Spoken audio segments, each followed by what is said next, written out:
Up next, my conversation with the very charming Ira Parker. We're just Game of Thrones without all the stuff. That's, that's right. Ira will tell you everything you need to know about this lovely Game of Thrones prequel.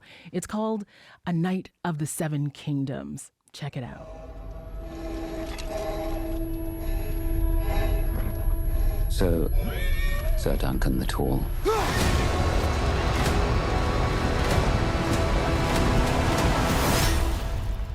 How good a knight are you? You'll see.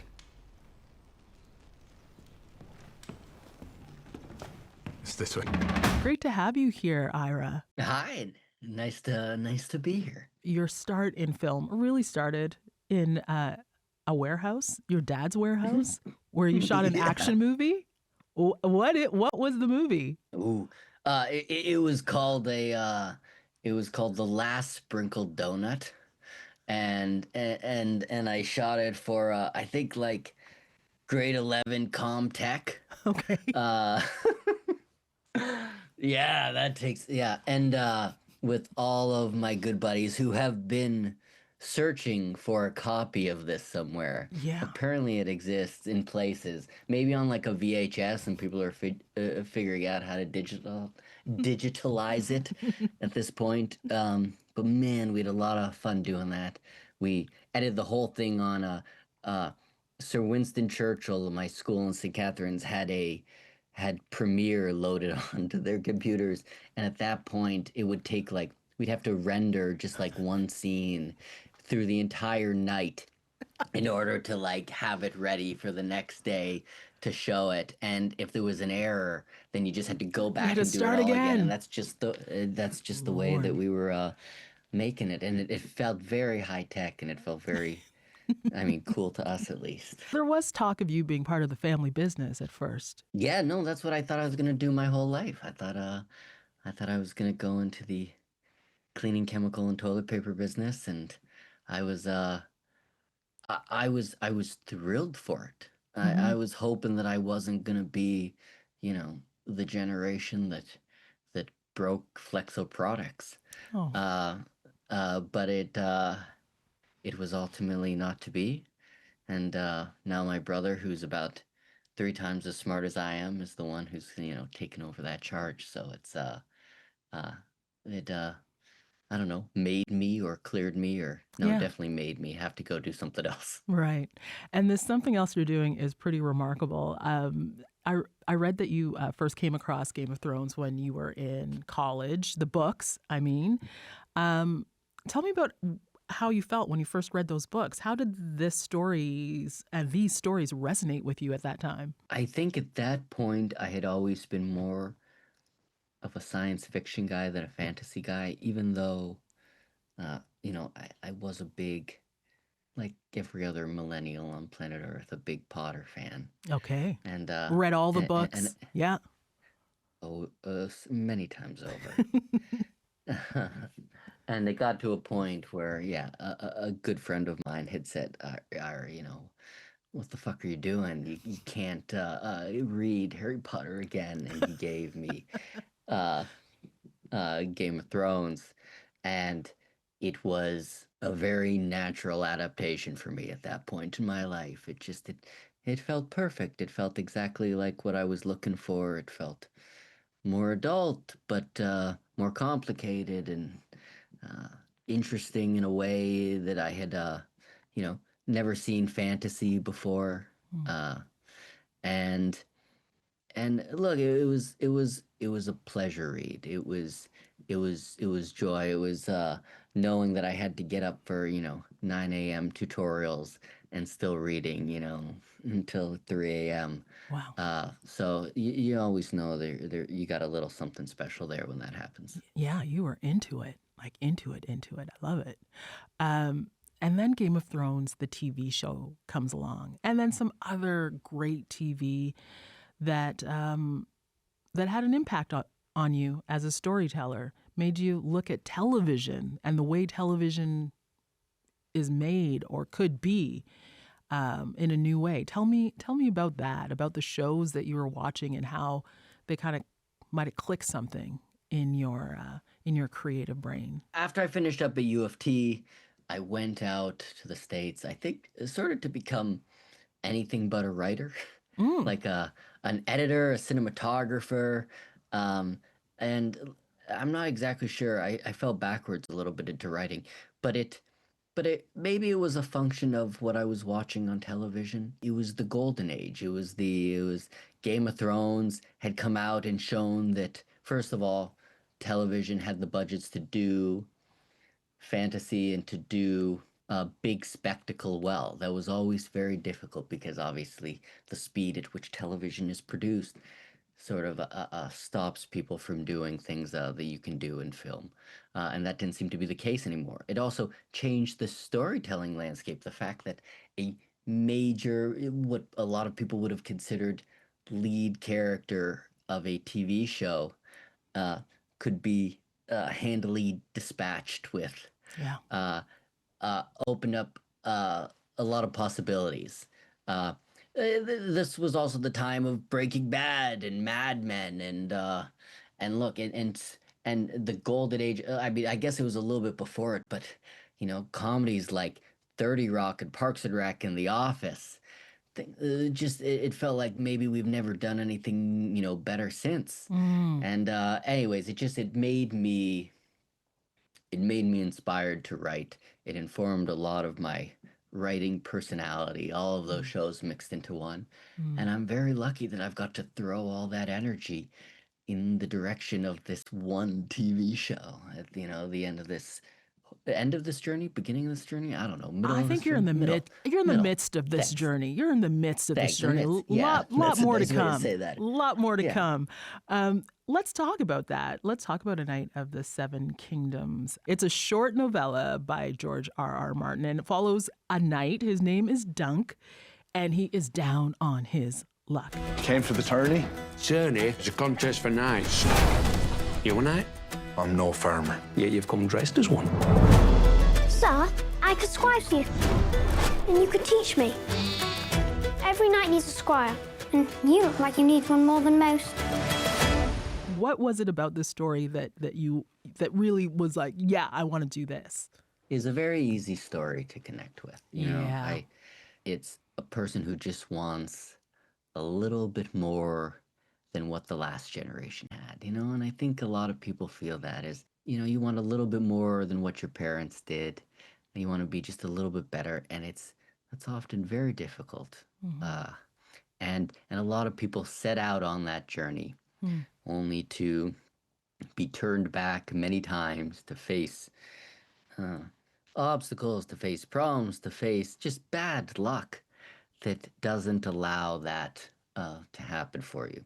And Dunk certainly comes up against all of this in this first season. But what he also gets, and what I think a lot of people get with or without realizing it, is just a little bit of luck and a little bit of help, and just at the right opportunities that allow you to say, you know what, I'm going to continue on with this journey. I'm going to continue on with this very hard thing that I have endeavored to do, that I'm probably not capable of or shouldn't be doing, but somebody has lent me a hand, has put their neck out for me, and so I'll give it one more day.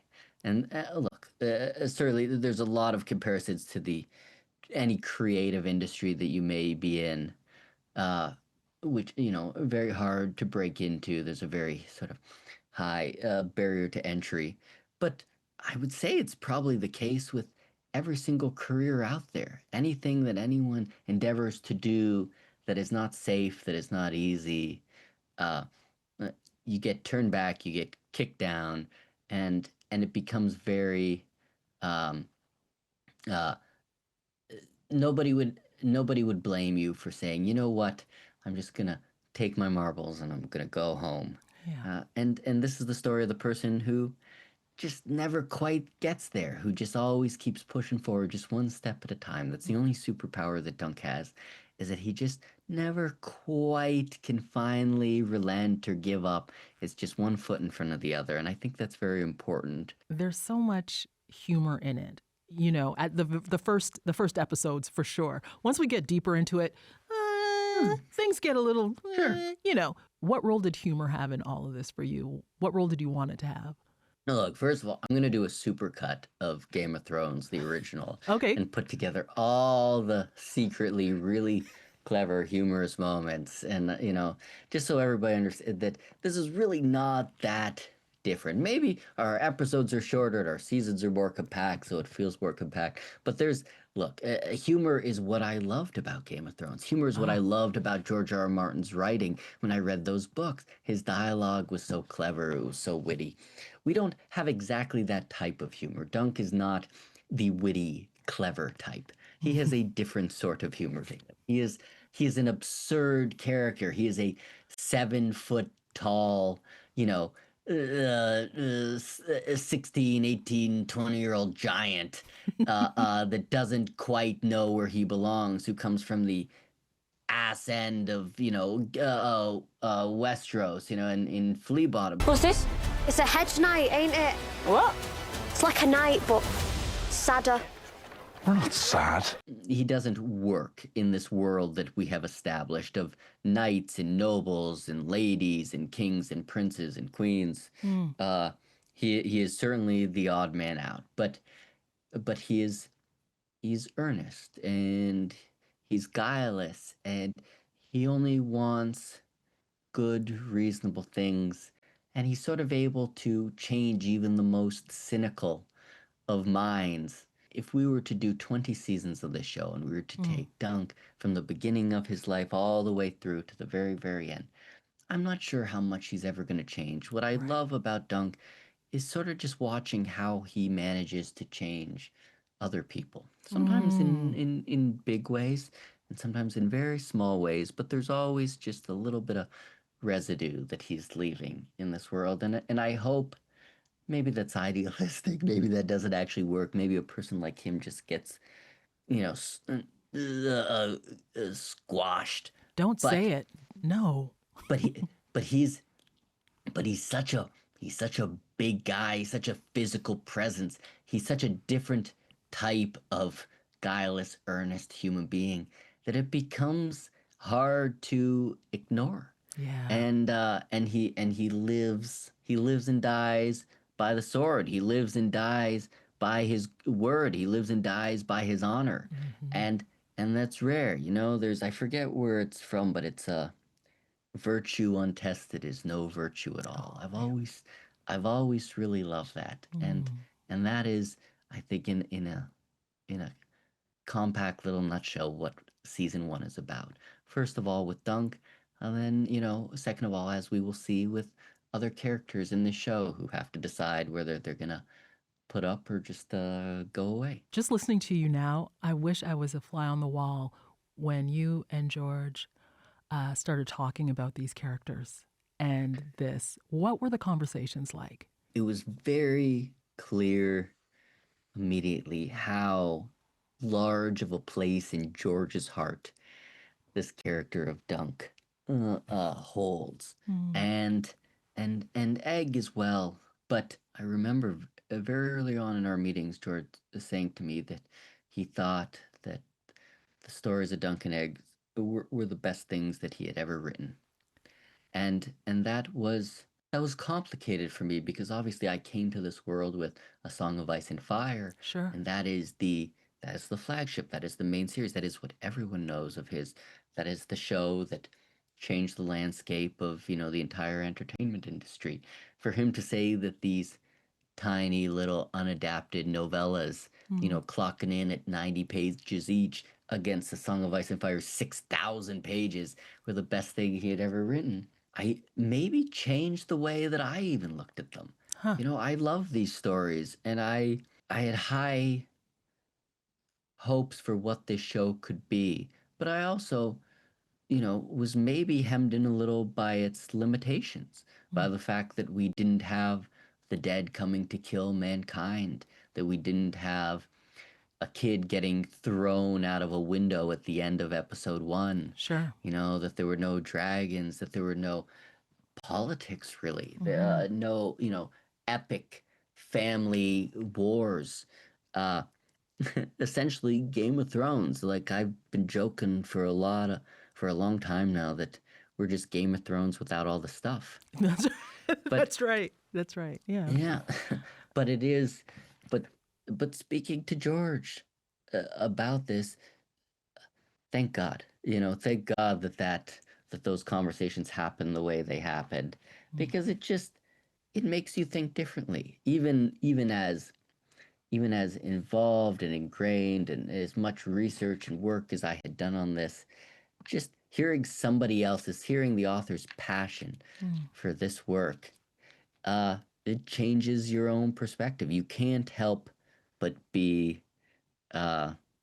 charmed by George. Does it add pressure, though, to hear someone like George R. Martin saying, look, listen, this is my thing. I love this. These are the ones, that are the closest to my heart.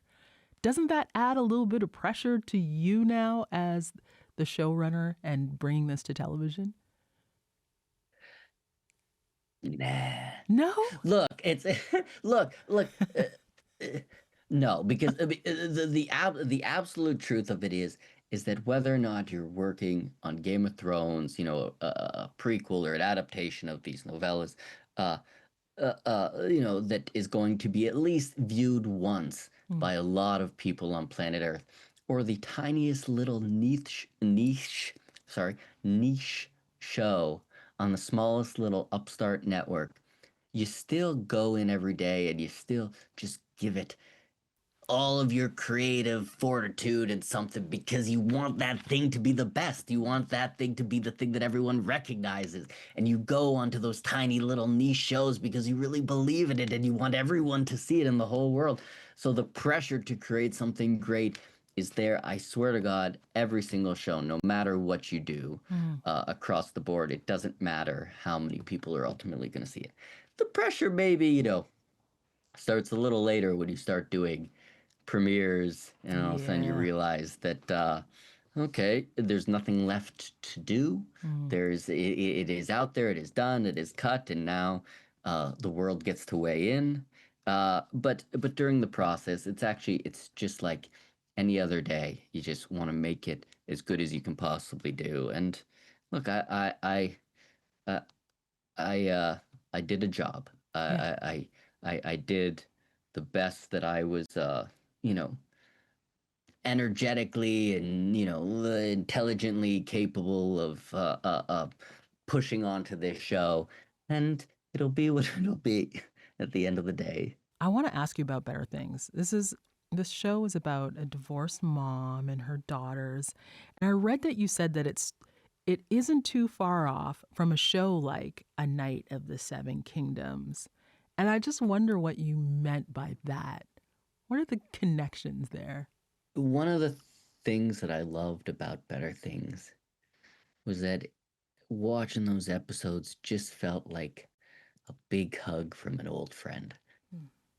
And that is certainly how we approach Night of the Seven Kingdoms. Yeah.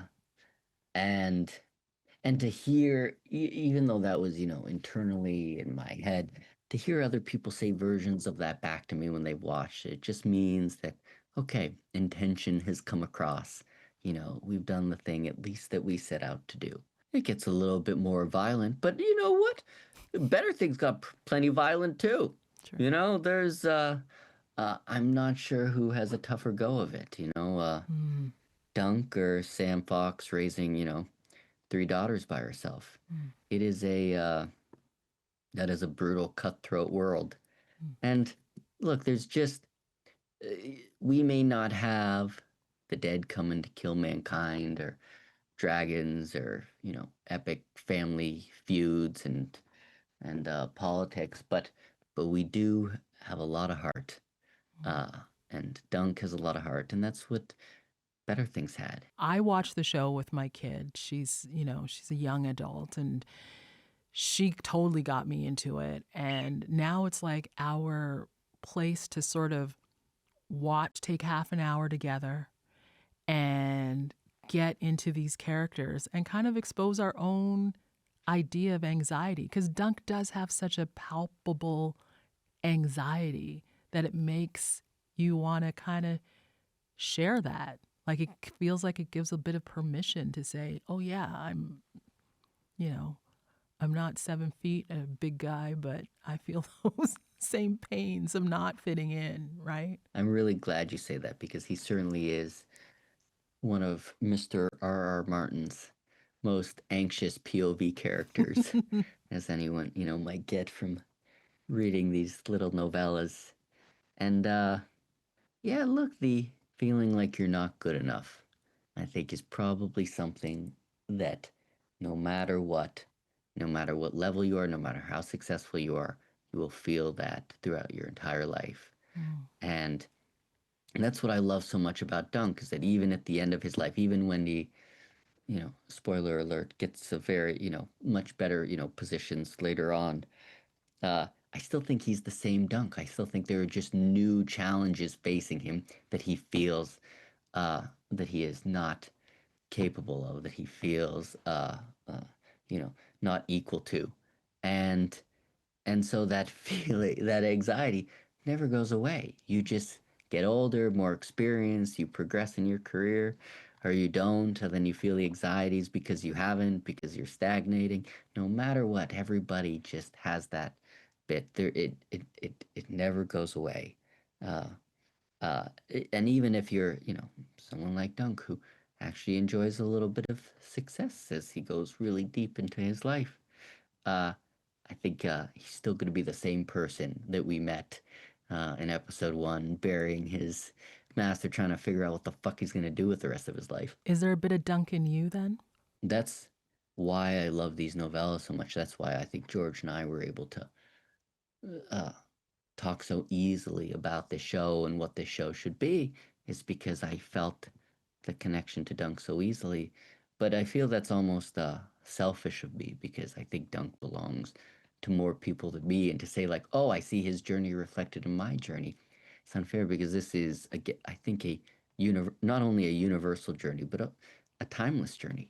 Thank you so much, Ira, for taking this time to talk about this great project, and congratulations again on something that I think is truly special in this Game of Thrones universe. It's wonderful. Thanks for being here. No, of course. Thank you very much.